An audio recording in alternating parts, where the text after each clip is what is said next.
تمام لوگ جو سلام کے اہل ہوں انہیں سلام کرنا. کافر نکل گئے وہ سلام کے اہل نہیں. بد مذہب منافق نکل گئے وہ سلام کے اہل نہیں.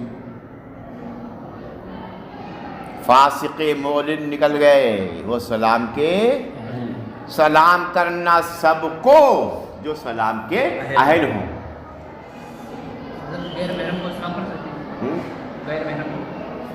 سلام کر سکتے ہیں لیکن وہ جواب دل میں دے ایسا دے, اس کی آواز نہیں آنا چاہیے. ادھر سے آواز چلیے کوئی بات نہیں, اس کی آواز دھیرے سے ہو. سلام کرنا سنت ہے اور سلام کا جواب دینا واجب ہے. یہ سنت ایسی ہے جو واجب سے اوپر ہے, اس کا درجہ. سنت تو ہے لیکن اس کا مرتبہ واجب سے اوپر ہے.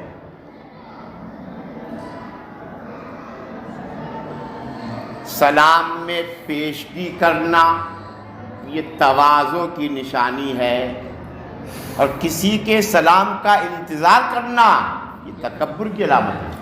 تکبر کی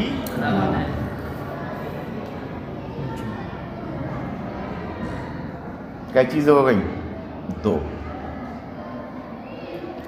والانفاق من الاقتار, اور تنگ دستی کے باوجود خرچ کرنا راہ خدا میں. تنگ دستی کے باوجود خرچ کرنا.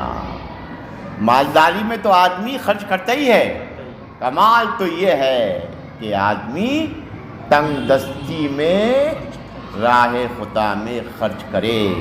یہ تین چیزیں ایسی ہیں جس نے جمع کر لی گویا کہ اس نے ایمان کو جمع کر لیا. ہم سے حدیث بیان کی حضرت قتیبہ نے, انہوں نے فرمایا ہم سے حدیث بیان کی حضرت لیث نے. وہ روایت کرتے ہیں حضرت یزید ابن ابی حبیب سے, وہ روایت کرتے ہیں حضرت ابو الخیر سے, وہ روایت کرتے ہیں حضرت عبداللہ ابن عمرو سے. یہ حدیث مروی ہے کس سے؟ حضرت عبداللہ ابن عمرو جلیل القدر صحابی رسول ہیں. ان رجلا سأل رسول اللہ صلی اللہ علیہ وسلم ای الاسلام خیر, ایک آدمی نے نبی کائنات سے پوچھا حضور کون سا اسلام بہتر ہے؟ اسلام کی خصلتوں میں سے کون سی خصلت بہتر ہے؟ اسلام کی خصلتوں میں سے کون سی خصلت بہتر ہے؟ قال, حضور نے فرمایا تطعم الطعام, کھانا کھلانا. کھانا کھلانا مطلق ہے, کھانا کھلانا. کوئی بھی ہو, نوریا کے ہوں, طالب علم یا باہر کے ہوں, مالدار ہوں یا غریب ہوں, جان پہچان کے ہوں یا غیر جان پہچان کے ہوں, جانور ہوں, سب داخل ہے اس میں. کھانا کھلانا, یہ نہیں کہا غریبوں کو, مالدار بھی ہیں اس میں, مالداروں کو, غریبوں کو, جان پہچان والوں کو, جانوروں کو بھی کھانا کھلانا یہ اسلام کی علامت ہے. ایک وَتَقْرَأُ السَّلَامَ, اور سلام کرنا ان لوگوں کو جن کو تم جانتے ہو اور ان لوگوں کو جن کو تم نہیں جانتے. عام طور پر آدمی سلام انہی کو کرتا ہے جن کو جانتا ہے, لیکن ایسا نہیں کرنا چاہیے. غیر جاننے پہچاننے والوں کو جب کہ تمہیں یقین ہو کہ سنی ہے, یہ سنی ہے, تو اسے سلام کرنا چاہیے.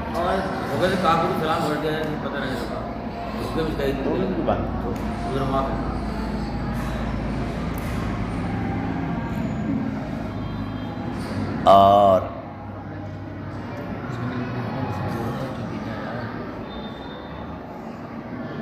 یہ کہ السلام سلامتی ہو تم پر. اور ایک ہے السلام علیکم. السلام علیکم. السلام علیکم. جلدی میں کوئی کہے کافر سے السلام علیکم، تو سلام کی معنی آتی ہے موت. سلام کی معنی کیا آتی ہے؟ موت. السلام علیکم، تم پر موت ہو، تم پر. تو اگر مجبوری میں اگر پھنس جائے تو ہم لوگ، میں تو یہی کرتا ہوں، مجبوری میں اگر کہیں پھنس جائے تو السلام علیکم، اسے احساس نہیں ہوتا ہے. اتنی غور کون دیتا ہے؟ ہاں کون دیتا ہے؟ صحیح بات. ہمارا مقصد پورا ہو گیا، ہماری نیت پوری ہو گئی. ہم نے السلام کہا ہی نہیں، ہم نے کہا السلام علیکم، تم پر موت ہو. السلام علیکم موت ہوتا ہے.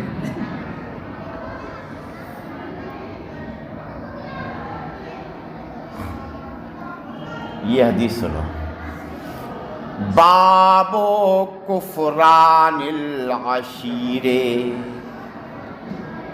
یہ باب ہے شوہر کی ناشکری کے بیان میں. یہ باب ہے شوہر کی ناشکری کے بیان میں. باب کفران العشیرے، یہ باب ہے شوہر کی ناشکری کے بیان میں. وَکُفْرٌ دُونَ کُفْرٍ فِیہ، اور ایک کفر دوسرے کفر سے کم درجے کا ہوتا ہے. اور ایک کفر دوسرے کفر سے کم درجے کا ہوتا ہے. ایک کفر ہے کفر باللہ، اور ایک کفر ہے کفر بالعشیر. دونوں کے معنی میں فرق ہے. کفر باللہ، اللہ کے ساتھ کفر کرنا، اور کفر بالعشیر، شوہر کی ناشکری کرنا. شوہر کی ناشکری کرنا. کفر کے معنی دو آتے ہیں، ناشکری بھی آتا ہے کفر کا معنی. کفر کا معنی کیا آتا ہے؟ ناشکری. ایک کفر دوسرے کفر سے کم درجے کا ہوتا ہے، کم درجے کا ہوتا ہے.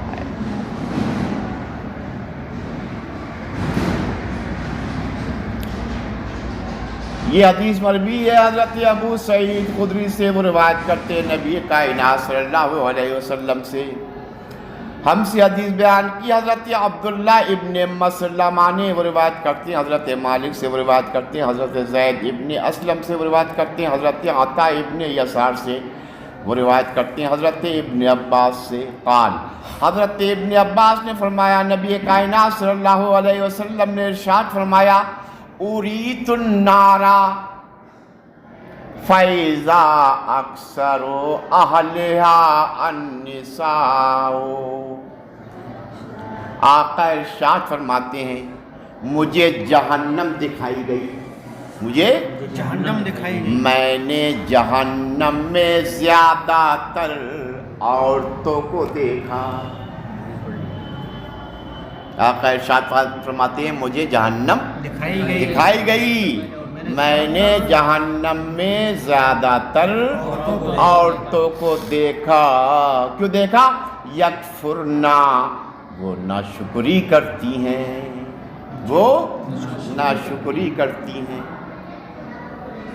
اس لیے میں نے زیادہ تر جہنم میں عورتوں کو دیکھا.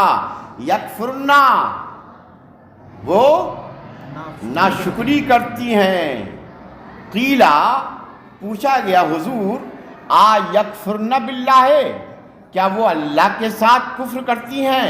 قالا، حضور نے فرمایا نہیں، یکفرن العشیرہ، نہ وہ شوہروں کی ناشکری کرتی ہیں، وہ یکفرن الاحسان، اور ان کا احسان نہیں مانتی ہیں،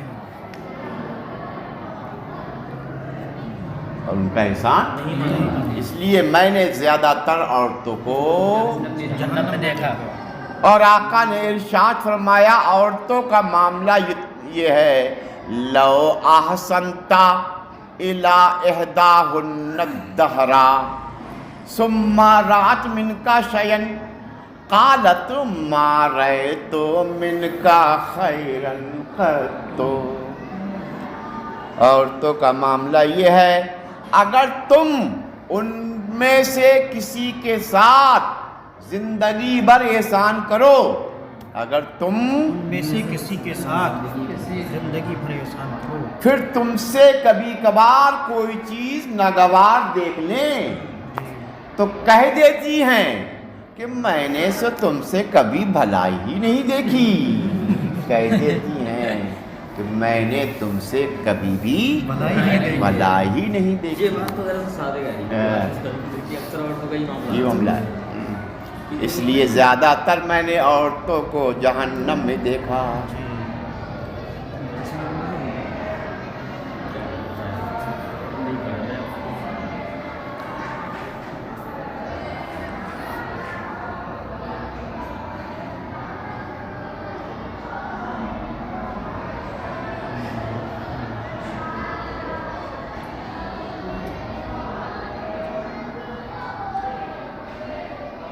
تو جہنم میں عورتیں زیادہ ہوں گی، مرد کم کم.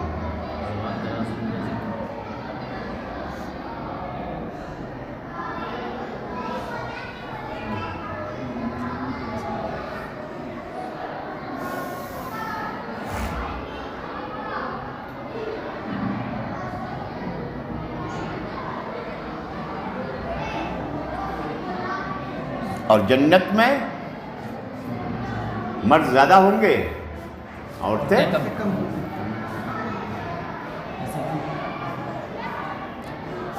وجہ یہی ہے کہ میں نے زیادہ تر عورتوں جہنم میں عورتوں کو دیکھا. جو عورتیں جہنم میں زیادہ ہوں گی تو ادھر جنت میں مرد زیادہ ہوں گے. ادھر مرد کم ہوں گے. اور ایک دوسری حدیث میں یہ بھی تو ہے کہ لِكُلِّ رَجُلٍ مِّنْ أَهْلِ الْجَنَّةِ امرتان. ہر جنتی مرد کے لیے دو عورتیں ہوں گی، ساتھ میں دو عورتیں ہوں گی. ایک مرد ہوگا تو جنت میں عورتیں زیادہ ہوں گی یا مرد؟ اب تو عورتیں زیادہ ہوں گی. ہاں، ہر ایک مرد کے ساتھ دو عورتیں. کیا الفاظ ہیں؟ لِكُلِّ رَجُلٍ من اہل الجنت امرتان. ہر جنتی مرد کے ساتھ دو عورتیں ہوں گی. تو مرد جنت میں کم ہوں گے اور عورتیں زیادہ ہوں گے. اور اس حدیث میں کیا معلوم پڑ رہا ہے کہ عورتیں زیادہ ہوں گی. تو وہاں امرتان سے مراد یہ دنیاوی عورتیں نہیں، دو حوریں مراد ہیں. حوریں، ہاں میں جنت. ہر جنتی مرد کے ساتھ دو حوریں ہوں گی.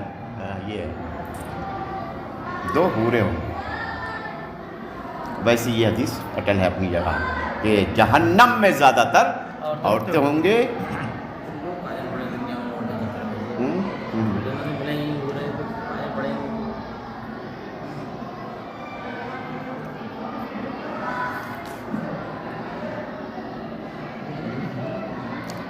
عورتوں کا حال یہ ہے، اگر تم ان کے ساتھ ان میں سے کسی کے ساتھ زندگی بھر احسان کرو، ثم رأت منک شیئا، پھر تم سے وہ کبھی کبھار کوئی چیز دیکھ لے، ناگوار کوئی چیز دیکھ لے، قالت، تو وہ کہہ دیتی ہیں میں نے تو تم سے کبھی بھلا ہی نہیں دیکھی.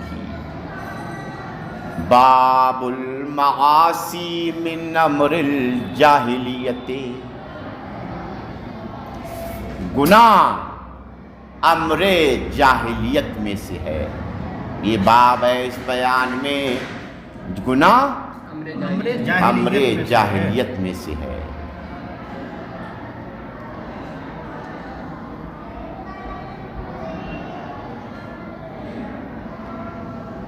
حضور صلی اللہ علیہ وسلم کی آمد سے پہلے والے زمانے کو کون سا زمانہ بولتے ہیں؟ زمانہ جاہلیت.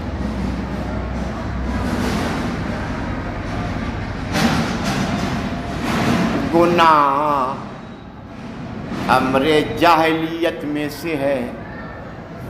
ولا يكفر صاحبها بارتكابها الا بالشرك،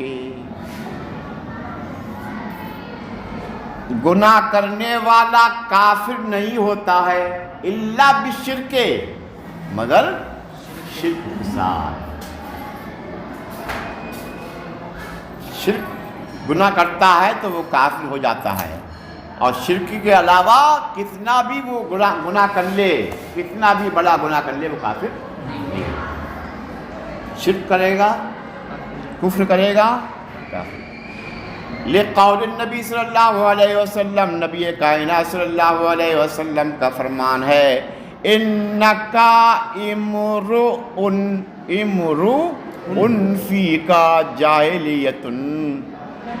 نبی کائنات صلی اللہ علیہ وسلم کا قول ہے، تم ایسے مرد ہو تم میں جاہلیت ہے.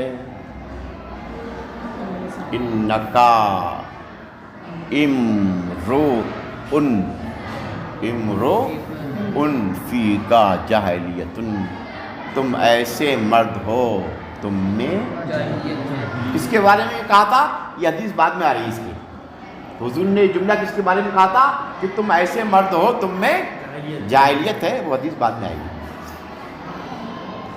اور اللہ تعالیٰ کا قول ہے، ان اللہ لا یغفر ان یشرک بہ، اللہ تعالیٰ نہیں بخشتا ہے کہ اس کے ساتھ شرک کیا جائے، اور اللہ تعالیٰ بخش دیتا ہے شرک کے علاوہ جس کو بھی چاہتا ہے.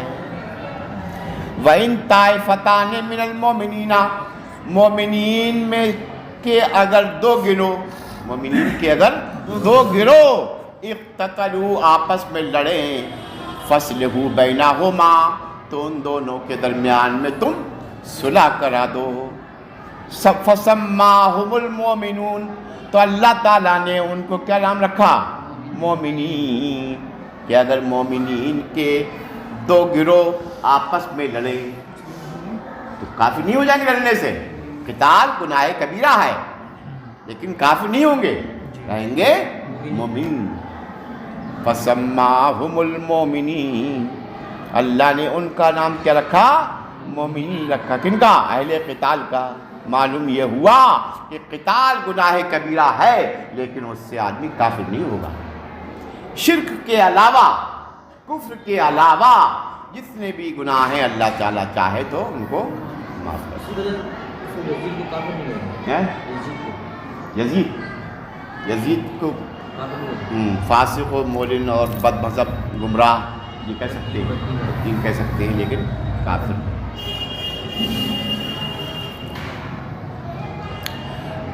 ہم سے حدیث بیان کی حضرت عبد الرحمن ابن مبارک نے، انہوں نے کہا ہم سے حدیث بیان کی حضرت حماد ابن زید نے، انہوں نے کہا ہم سے حدیث بیان کی حضرت ایوب و یونس نے، وہ روایت کرتے ہیں حضرت حسن بصری سے، وہ روایت کرتے ہیں حضرت احنف ابن قیس سے.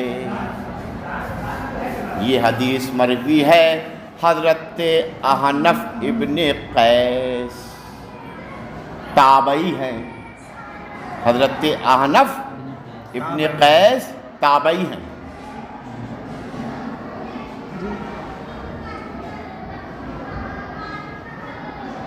قال، حضرت احنف ابن قیس نے کہا، ذهبت لانصر هذا الرجل،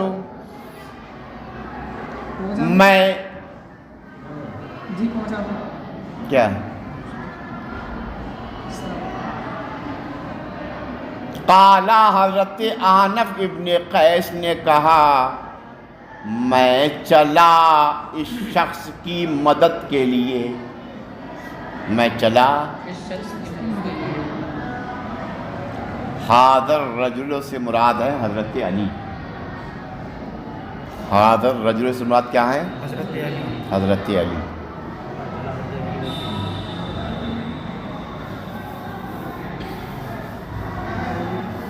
جنگ صفین کا واقعہ ہے. جنگ صفین، جنگ جمل، جس میں حضرت علی ایک طرف تھے حضرت معاویہ رضی اللہ تعالیٰ عنہ اور حضرت عائشہ ایک طرف تھے، ان میں آپس میں جنگ و قتال ہوا۔ ایک طرف کون تھے؟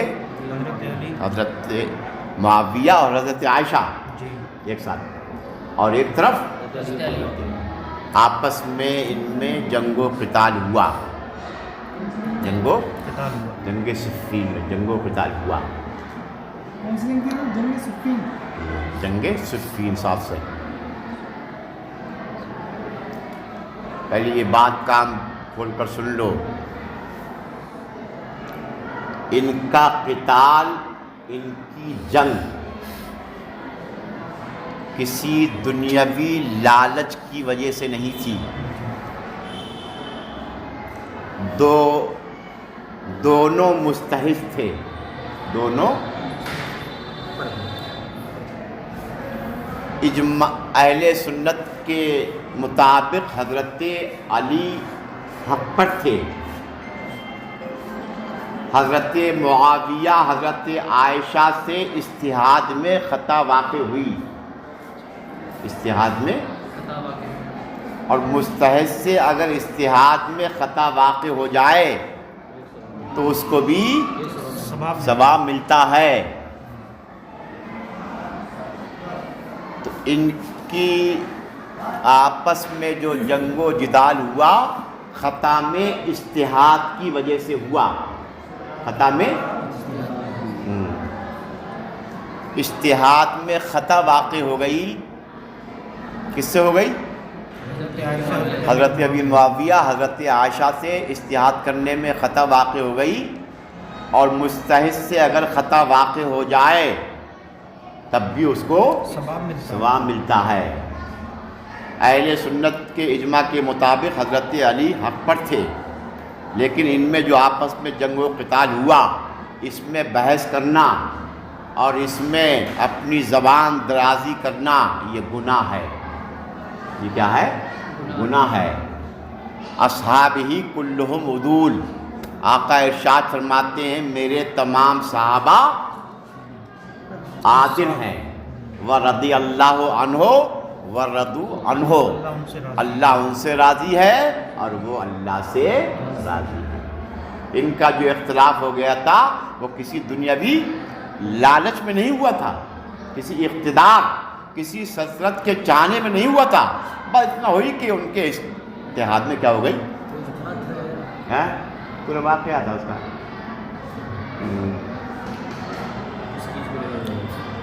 تو حضرت احنف ابن قیس نے فرمایا میں چلا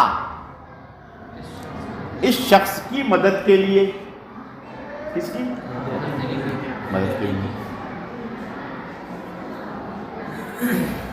فَلَقِيَنِي ابو بکرتا، تو میری ملاقات راستے میں ابو بکرہ سے ہو گئی، نہ وہ نہیں، حضرت ابو بکرہ نہیں، یہ دوسرے ہیں، ابو بکرہ، اسمہ نفی، نیچے لکھا اسمہ پر لکھا، تو میری ملاقات ابو بکرہ سے ہو گئی راستے میں۔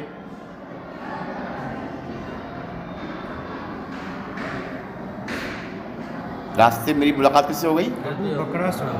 حضرت ابو بکرہ سے ہو گئی۔ فقال اینا تریدو، حضرت ابو بکرہ نے فرمایا کہاں جا رہے ہو؟ قلت، تو حضرت احنف نے کہا انصرو حاضر رجلا، میں ان شخص کی مدد کے لیے جا رہا ہوں، حضرت علی کی مدد کے لیے۔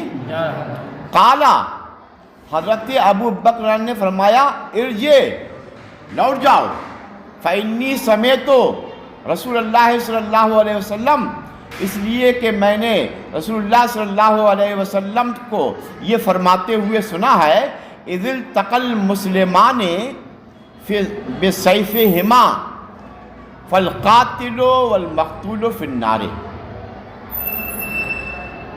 ارجع، لوٹ جاؤ، میں نے رسول اللہ صلی اللہ علیہ وسلم سے یہ فرماتے ہوئے سنا ہے کہ جب دو مسلمان اپنی اپنی تلواروں سے بھڑ جائیں. جب دو مسلمان اپنی اپنی تلواروں سے گر جائیں تو قاتل اور مقتول دونوں جہنمی ہیں. تو قاتل اور مقتول دونوں جہنم. جہنمی ہیں.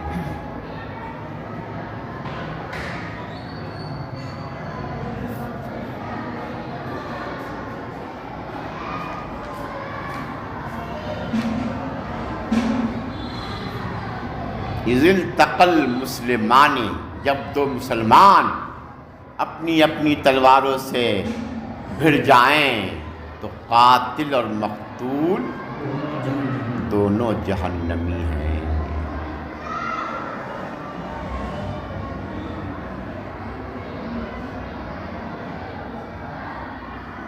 حضرت ابو بکر نے کہا کہاں جا رہے ہیں؟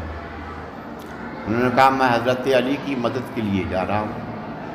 حضرت ابو بکر نے کہا لوٹ جاؤ، میں نے رسول اللہ صلی اللہ علیہ وسلم سے یہ فرماتے ہوئے سنا ہے کہ جب دو مسلمان اپنی اپنی تلواروں سے لڑیں تو قاتل اور مقتول دونوں جہنمی ہیں.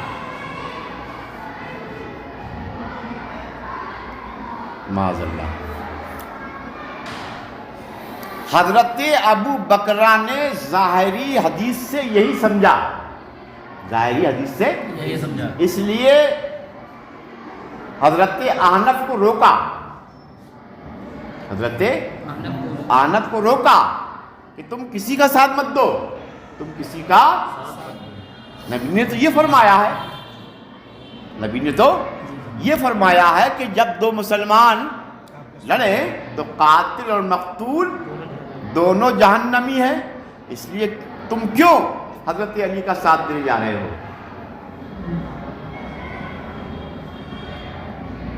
حضرت ابو بکر نے ظاہری حدیث سے یہی سمجھا، اس لیے حضرت احنف کو واپس کر دیا.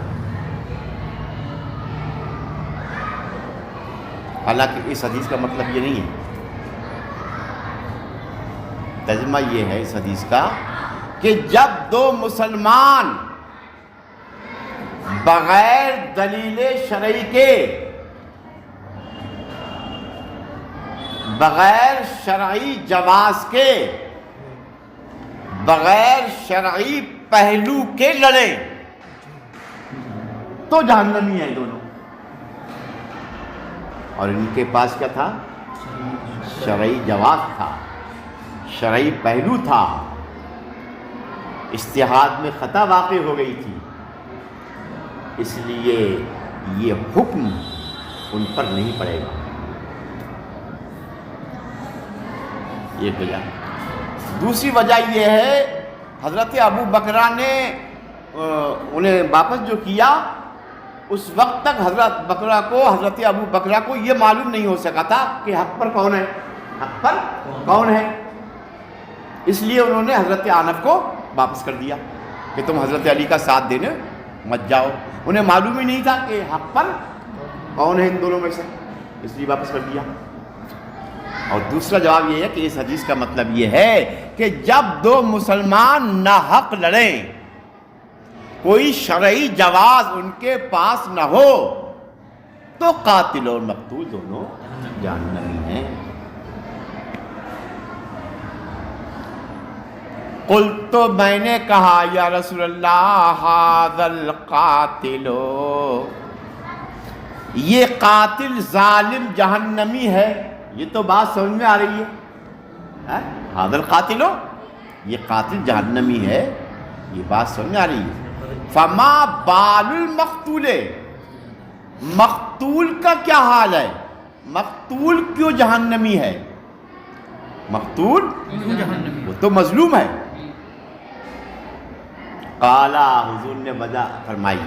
قالا، حضور نے فرمایا انہو کانا حریصا علی قتل صاحبہ، یہ بھی تو مقتول بھی تو اپنے بھائی کے قتل پر بالکل پکا ارادہ بنا چکا تھا. اگر اسے موقع لگتا تو یہ بھی اس کو مار دیتا. اس لیے یہ بھی حضور نے فرمایا مقتول بھی تو اپنے بھائی کے قتل پر حریص تھا، حریص مطلب پکا وعدہ، پکا ارادہ کر چکا تھا، اس لیے یہ بھی۔ تو حدیث کا مطلب کیا ہے کہ جب دو مسلمان ناحق لڑیں، جب دو مسلمان کے پاس کوئی شرعی جواز، کوئی شرعی پہلو نہ ہو، خام خواہ اپنے اقتدار کے چکر میں لڑیں، تو قاتل و مقتول۔ جنگ صفین میں ایسا نہیں تھا۔ گناہ کا ارادہ کرنا، صرف ارادہ، یہ گناہ نہیں ہے۔ گناہ کے ارادے، پکا ارادہ کرنا، کیا؟ پکا ارادہ کرنا، پکا، اگرچہ گناہ نہیں کیا لیکن تب بھی وہ کیا ہے؟ سزا کا مستحق۔ تو یہاں پر مقتول کیا ہے؟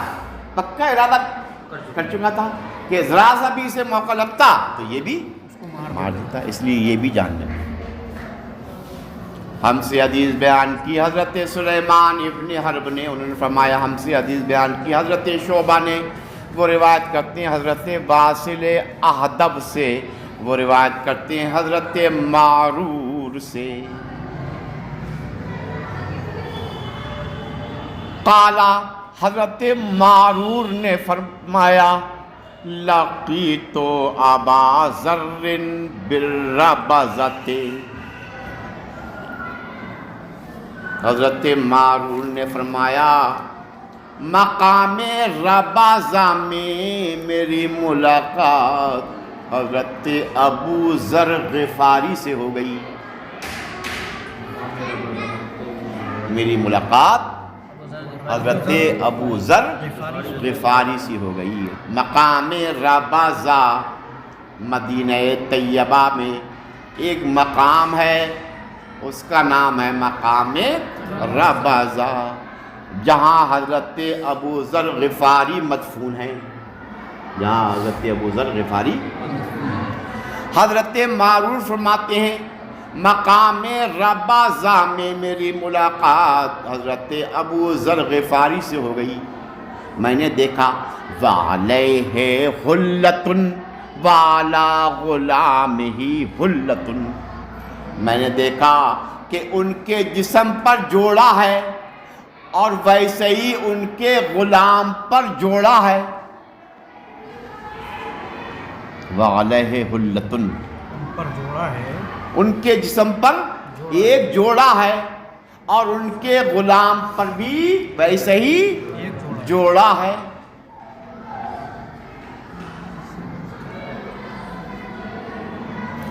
حلہ کہتے ہیں ایک اوننے والی چادر اور ایک لپیٹنے والی چادر، حلہ کا معنی نیرام جیسے ہوتا ہے، ایک چادر کو اوڑھ لیا اور ایک چادر کو باندھ لیا۔ تو جیسا لباس حضرت ابو ذر غفاری کے جسم تھا ویسے ہی لباس آپ کے غلام کے جسم پر تھا۔ وعلیہ حلۃ، حضرت ابو ذر غفاری کے جسم پر ایک جوڑا تھا، وعلی غلامہ، اور آپ کے غلام پر ویسے ہی۔ فسألتہ عن ذلک،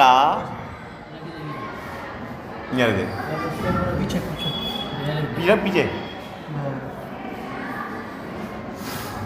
حضرت معرور فرماتے ہیں فسألتہ عن ذلک، تو میں نے حضرت ابو ذر سے اس کی وجہ پوچھی، حضور آپ تو بادشاہ ہیں، آپ تو آقا ہیں، یہ آپ کا غلام ہے، آقا اور غلام میں لباس میں فرق ہوتا ہے، کیا ہوتا ہے؟ لباس میں فرق ہوتا ہے، آپ کا لباس تو عمدہ ہونا چاہیے، غلام کا لباس گھٹیا ہونا چاہیے، یہ کیا وجہ ہے کہ جیسا خوبصورت آپ لباس پہنے ہوئے ہیں ویسے ہی خوبصورت آپ کا غلام پہنے ہوئے، اس کی وجہ کیا ہے؟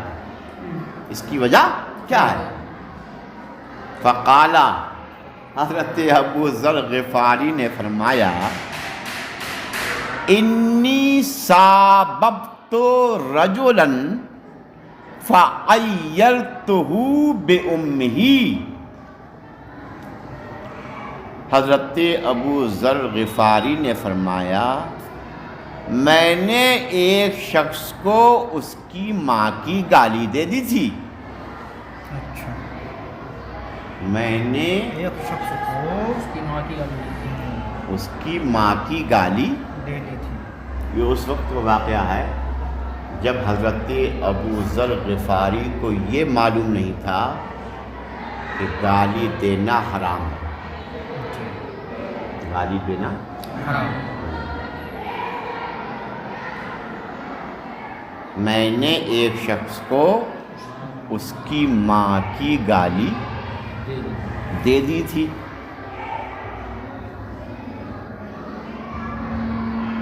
انہوں نے حضور سے شکایت کر دی. انہوں نے حضور سے شکایت کر دی. حضور نے پوچھا اے ابو ذر کیا تم نے ان کو ماں کی گالی دی ہے؟ تم ایسے آدمی ہو تم میں جاہلیت ہے. انکا اوپر ہے نہیں انکا پڑھو آگے انکا امرؤن تم ایسے آدمی ہو تم میں.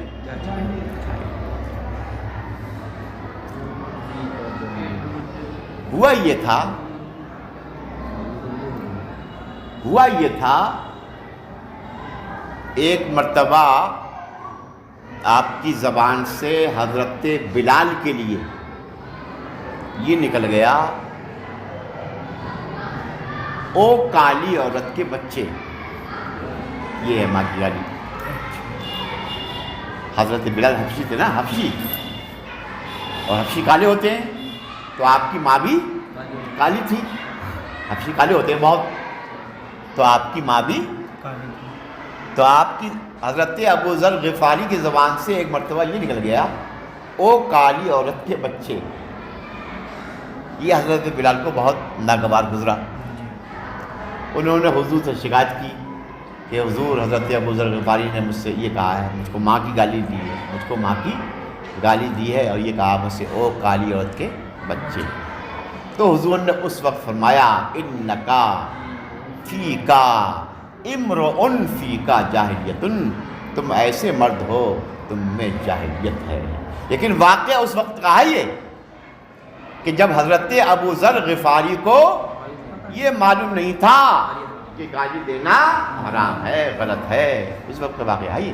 اللہ بہت جلیل القدر صاحب رسول ہیں حضرت ابو ذر غفاری. گواہی دو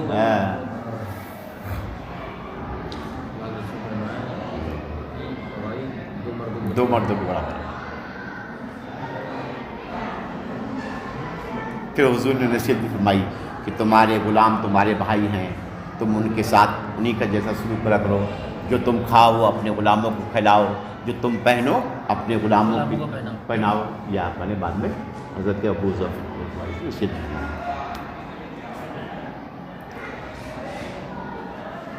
لیکن حضرت ابو ذر غفاری اے تسلیم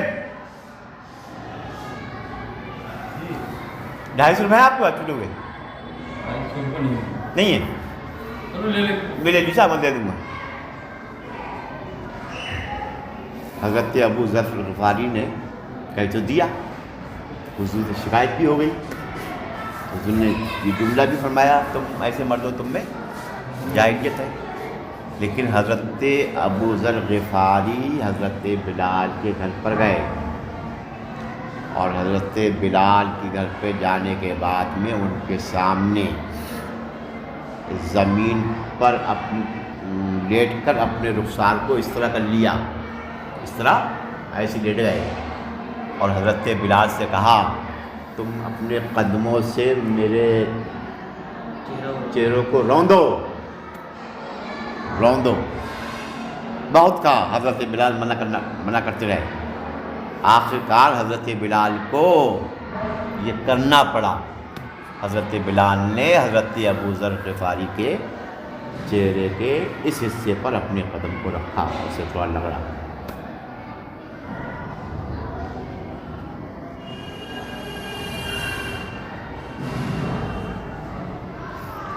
تو حضور نے ڈانٹنے کے لیے یہ جملہ کہا تھا کہ تم ایسے مرد ہو، تم میں جائیں گے، ڈانٹنے کے لیے. تو انہوں نے شکایت کر دی. فقال علی نبی صلی اللہ علیہ وسلم، تو نبی کائنات صلی اللہ علیہ وسلم نے مجھ سے فرمایا یا ابا ذر اعیرتہ بامہ، کیا تم نے ان کو ان کی ماں کی گالی دی ہے؟ انکا امرؤ فیک جاہلیۃ، تم ایسے مرد ہو، تم میں جاہلیت ہے. یہ ڈانٹنے کے لیے حضور نے کہا تھا. پھر آپ نے نصیحت کی. سنو، اخوانکم خوالکم، اخوانکم خوالکم، خوالن، خوالن، نیا لفظ ہے یہ. خوالن کے مناتے غلام. کیا؟ غلام. خوالن غلام. اس کی جمع آتی ہے خائل. کیا جمع آتی ہے؟ خائل. باء پہ فتح ہے. حضور نے نصیحت کی.